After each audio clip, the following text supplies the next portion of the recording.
Watch the Game Sports, NFL, wild card predictions, and 2003 NFL postseason awards.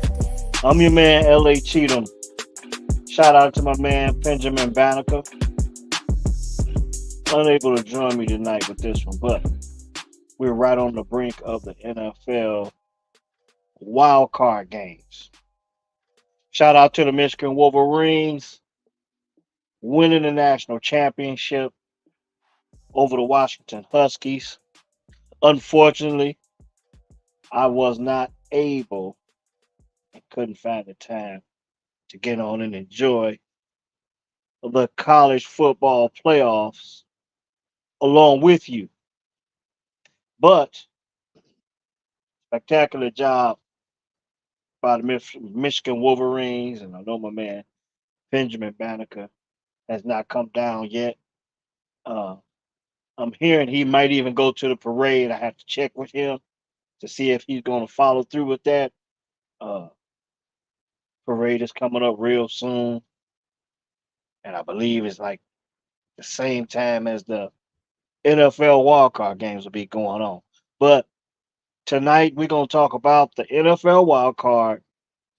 I got my NFL wildcard predictions, the games, and my postseason awards as far as I'm concerned before they come out. I want to stay ahead of the curve on that because I have my own personal opinions on who I believe the best coaches, the most valuable player in the rookie of the year is for 2023 in the NFL. But before I get into that, I'm gonna go straight into the NFL wildcard games that kick off on Saturday, January 13th, and then Sunday, January 14th, and then we got a Monday night, a really good Monday night matchup, a homecoming of sorts for Matthew Stafford on Monday night. The Rams will be going to Detroit to take on the Detroit Lions. But let's get into the Saturday matchups. I got to get this out the way because the games are right up on us. Um, the Browns and Texans. I'm going with the Browns. Spectacular job with C.J. Stroud, rookie quarterback, and rookie or first year coach D'Amico Ryans, turning that franchise around in just 1 year. Um, Team was just one of the worst teams in the NFL last season, 2022. You get a rookie quarterback and a rookie coach or a first year coach, D'Amico Ryans. It's something to be said for former coaches that actually play in the NFL. I think in Oakland, uh, former NFL player took over that team and got much better effort. But let me go ahead and give you my predictions on the matchup. Cleveland, I believe, will be going into Houston to take on the Texans.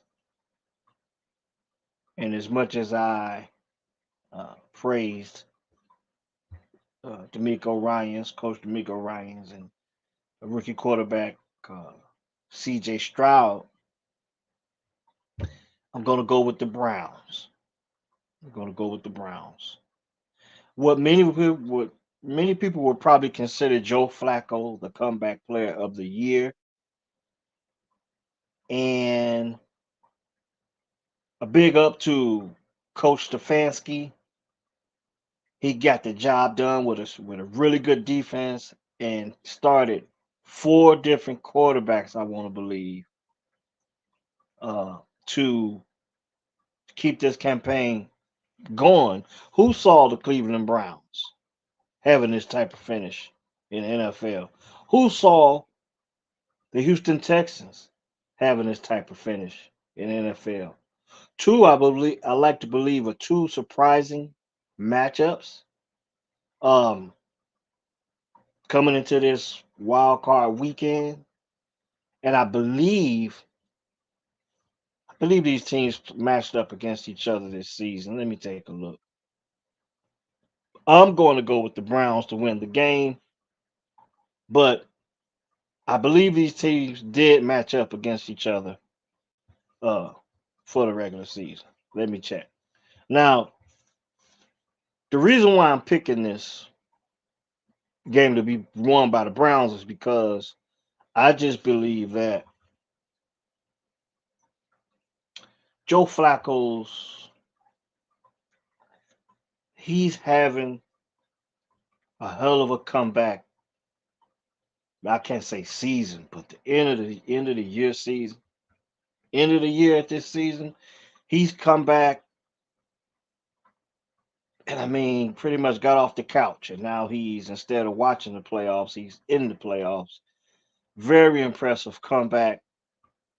And then when you talk about scheming, you think about some of the things Coach Stefanski and that staff had to do to adjust to each and every different quarterback that had a chance to start for the Cleveland Browns. The defense has been lights out all season. And I believe that's the reason why they'll win this game. I think Joe Flacco will continue to play well. He may not light up the scoreboards, it may not throw the ball all over the yard, but I believe the Cleveland Browns are going to be able to score enough points and they're going to defeat the Houston Texans.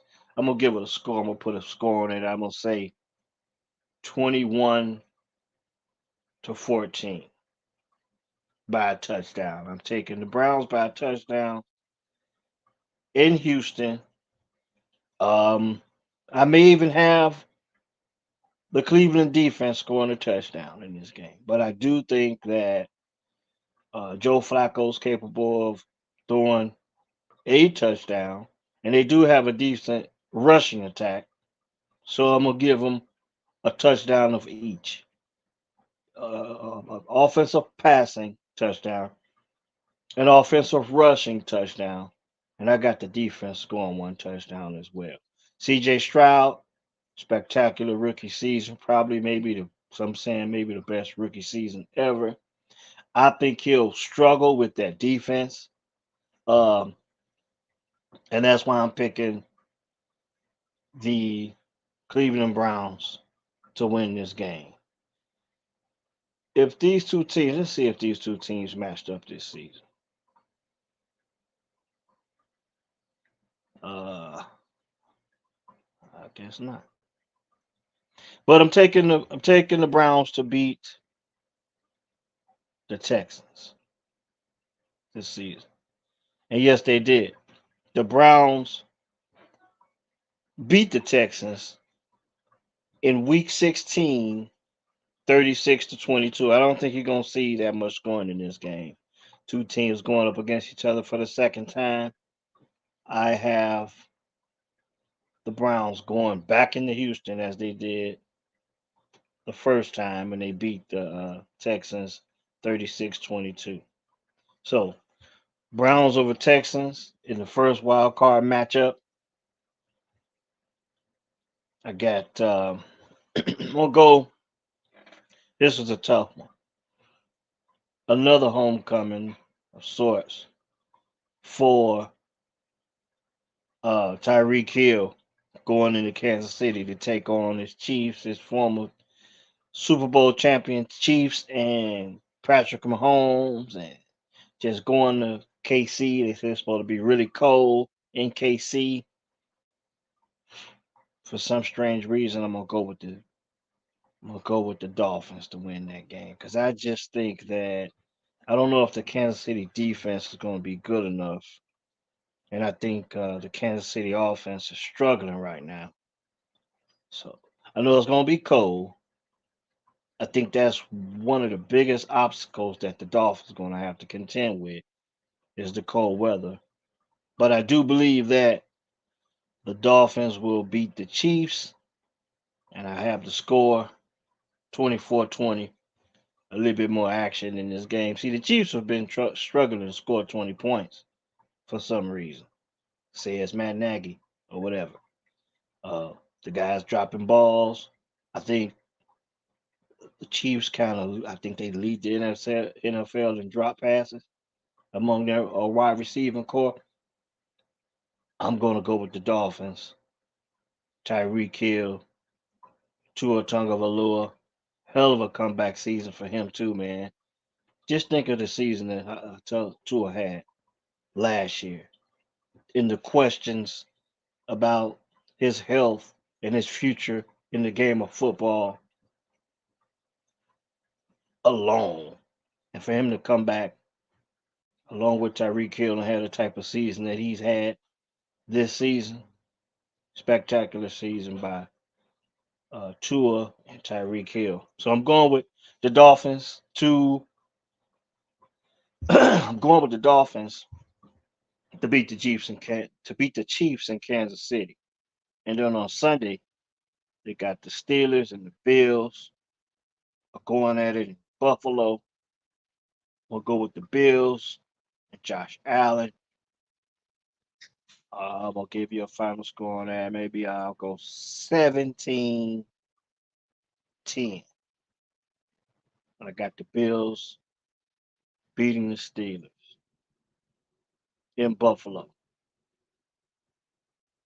Not a whole lot to say about that game in particular, other than the fact that Coach Tomlin continues to find a way to get this team in the playoffs year in and year out. Three different quarterbacks. I believe Mason Rudolph is starting in this game. I'm not mistaken. But I'm gonna go with the Buffalo Bills to beat the Steelers. I think I said 17-10. On Sunday, also the Packers going into Dallas to play the Cowboys. I'm gonna go with the Cowboys in this one. I'll go with the Cowboys by 2 touchdowns, and I'm gonna say the Cowboys win this game 28-14. 28-14. Yeah, I got the Cowboys going a defensive touchdown as well. Tremendous first year as a starter for uh, Jordan Love. He's been probably the best quarterback in the league second half of the season or late in the season, the last 4 weeks of the season, most definitely at least. But I got it coming to an end for the Packers uh, when they go up and play the Cowboys, and I got them losing 28-14. A homecoming game, another homecoming game I talked about earlier was the Los Angeles Rams going into Detroit. Two teams coming into the season probably going into two different directions. A homecoming of sorts for Matthew Stafford, and a welcoming of his team coming in. This was the two teams that made the trades for the quarterbacks years ago. Straight up, Matthew Stafford for Jared Goff. As you know, Matthew Stafford and the Los Angeles Rams, one of the two teams in NFL history to win and actually have home games for the Super Bowl, which I did not like at all. But the Tampa Bay Buccaneers, the year before them, and then just a couple seasons ago, the LA Rams had a home football game for the Super Bowl, which I didn't like at all. But they did win the Super Bowl. They had to make the big trade that season. It was a straight up trade. Matthew Stafford for Jared Goff. So Jared Goff welcomes Matthew Stafford home in a wild card playoff matchup on Monday Night Football. I have the Rams beating the Lions in this one. I believe this game might have. I gotta change of heart. So I was gonna say they're gonna score a lot of points in this game. I'm gonna back off that statement because playoff football, it just things really get tight, and from time to time, you really have a team that go out and perform a clunker, and with the inexperience of the Lions going in a playoff situation, um, I'm not too sure how they're gonna perform, but I'm picking the Rams to win this game. It's kind of tough for the score, and the score I'm gonna give you is gonna be 23-10. No, 23-20. I'm gonna give it a bit closer because I got the field goal kicker. I got a field goal being the difference in this game. I just think the inexperience of the Lions being on this stage, playing on this stage, it's going to be their Super Bowl, so to speak. And I don't know, considering that Jared Goff has had some troubles hanging on to the football from time to time, and he's done it in some of the bigger games this season. High-powered offense, but I got the Rams beating the Lions for some strange reason. I do believe I'm gonna give them the edge because they've been there before. They got some players that's been there before. Matthew Stafford and Aaron Donald on the defensive end. So I got the Rams winning that game. I just don't think the Lions will get to Stafford, and I think he'll just be picking them apart. So 23-20 Rams in Detroit. So let me get to my postseason awards. You don't watch the game. So first and foremost, my coach of the year is D'Amico Ryans. First year head coach. Big turnaround for the Houston Texans. Got him in the wild card game, won the division. How can you disagree with that? My coach of the year is D'Amico Ryans. Now with a honorable mention for Kevin Stefanski and Dan Campbell. I mean, Kevin Stefanski, I talked about it earlier, multiple QBs with the Cleveland Browns, with a really good defense, scheming up with four different quarterbacks, I believe, this season, bringing back a Joe Flacco off the couch, and you in the wild card round of the NFL playoffs. So he could have been a good pick, but I'm gonna go with D'Amico Ryans. You also can't. You got to look at the turnaround. Not so much a turnaround, but Dan Campbell, first time in a long time that I think the Lions have won the NFC North for the first time since it's been called the NFC North. Haven't been to the playoffs in years. But the Lions were expected to be here. So I'm like I said, I'm going with D'Amico Ryans, but I have to mention those two coaches, Kevin Stefanski and Dan Campbell. Rookie of the year. I'm going with CJ Stroud. And for me, I had to eat crow a little bit because I wasn't a huge fan of C.J. Stroud because I just think he was willing to make the extra play at Ohio State. He wasn't really willing to make the plays he needed to make with his feet. I felt, but first year in the NFL, spectacular season for this young guy.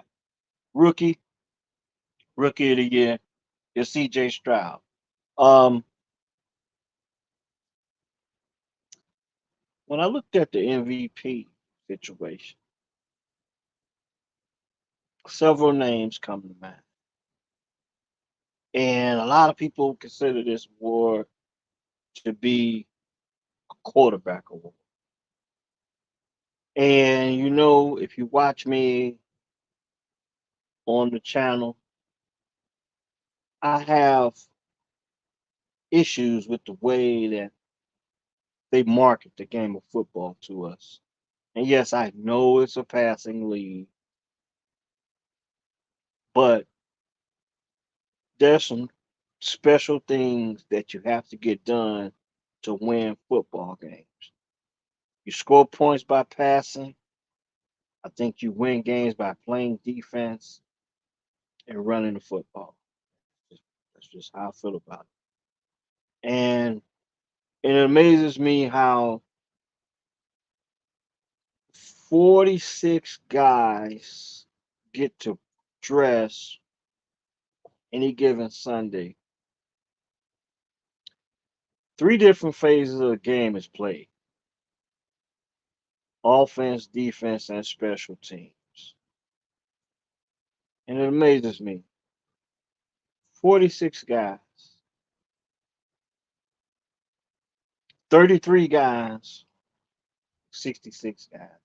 Okay, if you just add up both teams, you got 11 on 11, you got three phases. So it amazes me how you look at all those different ball players in all those different positions, and we are marketing the quarterback.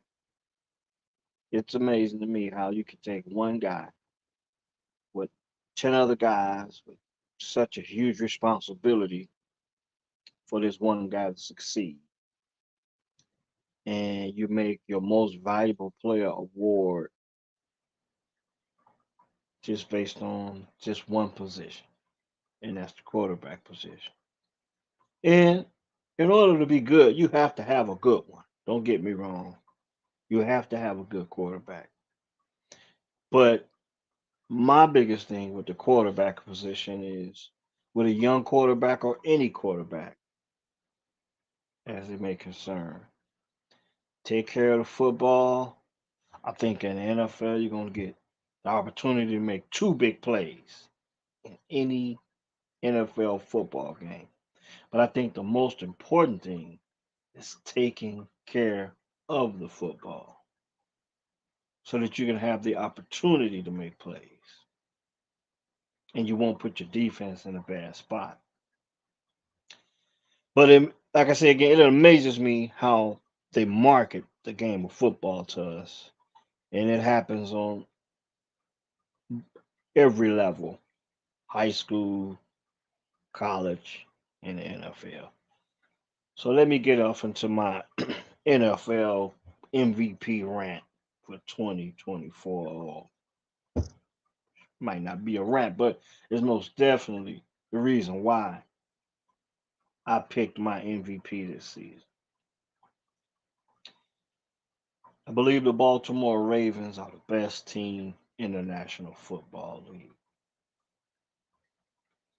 And I have some friends that are Baltimore Ravens fans. And it's been considered that Lamar Jackson could be the MVP of the league this season from time to time, depending on who you talk to, depending on who you ask. And when I look back at his first MVP season of 2019, Lamar Jackson was spectacular.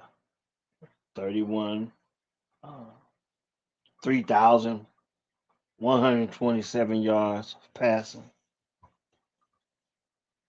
1,208 yards rushing, 36 touchdowns, and only 6 interceptions. He did it all that season. Played 15 games. And when you think about the season that Lamar Jackson had in 2022, with all of the controversy he had to deal with, and all of the whether or not he didn't have a deal, and whether or not if he was holding out on the team, or if he quit on the team, didn't even show up to a playoff game, all this different stuff. His mom was his agent and all that. But considering all that, Lamar Jackson has had a hell of a football season, and so has the Baltimore Ravens. When you look at the stats, yes, Lamar Jackson has gotten better. But like Michael Jackson, once Michael Jackson made the Thriller album, the bad album had to be bad. And I don't think the bad album topped Thriller. I could be wrong. But Lamar Jackson did improve this year after a lot of stuff being in doubt just last season. He did improve. He improved as a passer. He improved as a pocket passer. And that took patience because just like in 2019, he had a record 1,208 yards rushing. He was willing to stay in the pocket a little bit more this season. He cut that down to 821 yards. Not because he could put up another 12, but because he's spreading the ball around a little bit more. He went from 3,100, well, 3,127 yards to 3,678. Remarkable. Remarkable. With patience and stuff like that, and being able to stay in the pocket, stand upright, and he's healthy at the end of the season, ready to go for the playoffs. The one thing that will lose Lamar Jackson, I believe, is a playoff victory. And I think it's going to be some big things in store for the Baltimore Ravens. But I couldn't consider him to be my MVP this season. 24 touchdowns, 7 interceptions. His touchdowns went down from when he was the MVP. His interceptions went up by one. Yeah, okay. 7 interceptions. Spectacular, man. Spectacular. But I don't have him being the MVP this season. Nah. No, the Baltimore Ravens are extremely good. And that defense is lights out and they getting the job done. Hell. Coach Harbaugh, John Harbaugh, you know, I, yeah, I could have considered him the coach of the year. Okay. But the Baltimore Ravens, expect big things from them for the rest of this postseason. Now, continue. We gotta think about Lamar Jackson. I don't believe he's won a playoff game this season. Not this season, but in his career. It's one thing to think about. Uh, so MVP for Lamar Jackson, I think he wants to win a playoff game this season. Yeah, I think Lamar Jackson will want to win a playoff game this season. If you ask him, would you trade this in for that? I believe he take a he get things kicked off with a playoff win this season. He's earned the right to. He's him and the Baltimore Ravens smashed a lot of the top teams in the NFL, and I mean convincingly. And give it up to the NFL scheduling. They did a tremendous job this season. Probably one of the best seasons that recent history that I can remember. But all the big matchups they had this season, we've seen a lot of playoff matchups in the regular season, thanks to the NFL scheduling. Tremendous, tremendous job of scheduling games this season. Roger Goodell in the NFL. Okay. But like I said, Lamar's not my MVP. But when you look at the quarterback position, it's a lot of guys that got better. And a lot of guys that went through a little bit of adversity to get here. You know, uh, Dak Prescott. Dak Prescott is having a year. He's having a tremendous, tremendous season. Uh, but no, he's not my MVP. Jared Goff in Detroit, team won the NFC North in the playoffs for the first time in a long time. But no, he's not my MVP either. Tua, Tua Tagovailoa in Miami. We talked about Lamar Jackson, the season he had where he didn't get a chance to finish up on the field. Well, here it is. Tua, same situation, different circumstances. Wasn't able to finish the season. Health, concussion protocol. They questioned his durability, not his toughness, but his durability, arm strength, things of this nature. Tua Tagovailoa, statistically, best quarterback in the NFL. 4,624 yards passed.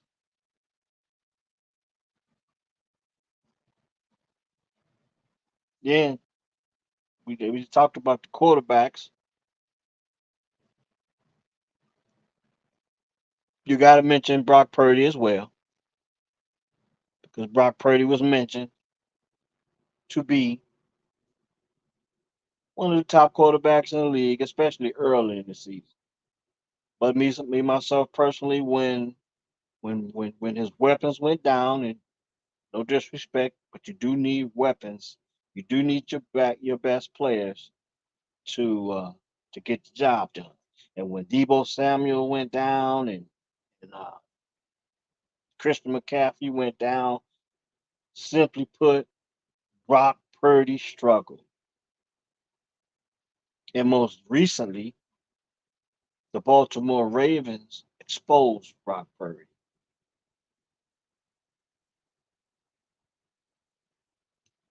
Mr. Irrelevant, tremendous, tremendous career up to this point. To say he was an overachiever is an understatement, but he's not the MVP of 2023. No, he's not. Christian McCaffrey, I like running the football.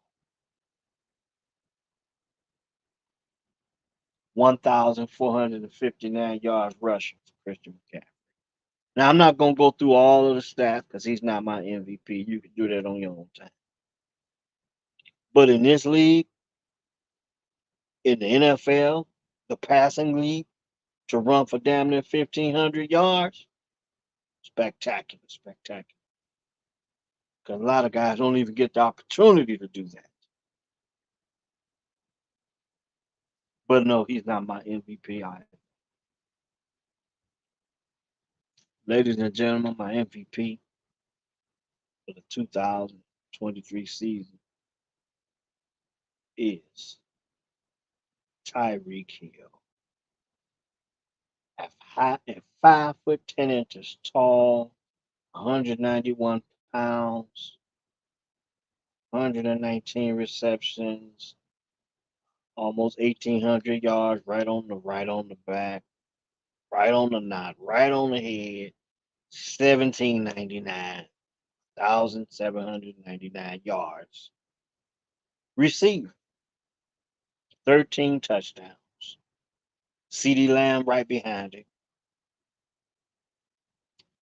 But at 5 foot 10 inches tall, plays 16 games, 191 pounds. By the way, when you talk about Tyreek Hill, you can't help but to talk about the Kansas City Chiefs and the effect he had on that team. Is Patrick Mahomes in the MVP race? No, he's not. Generational talent and all that. You got to have somebody that's going to catch the damn football. We talked about Tua Tagovailoa. Who you think's responsible or halfway responsible? Jalen Waddle, great. Jalen Waddle, big time talent.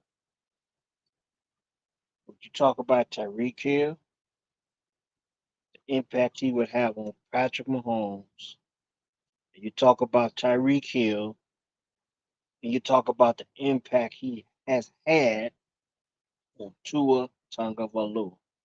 As long as that man stay healthy, Tyreek Hill got the job done for him. Now, the team itself has its weaknesses, but 5 foot 10 inches tall, 191 pounds, and you know he's coming. You either can't find him or you can't catch him. My MVP is Tyreek Hill. Bottom line. So, it's been real.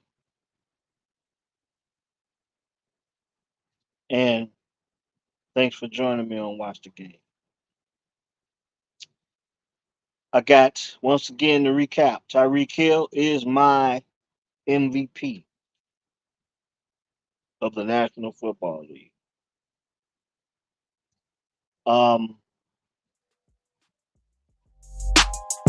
CJ Stroud is my Rookie of the Year. My Coach of the Year was DeMeco Ryans. Winners for your NFL wildcard games. Got the Browns. Let me look at these matchups again, so I can remember what I told you guys. But thanks for joining me, man. And I'm gonna give you these matchups for the wild card. NFL wild card 2024. And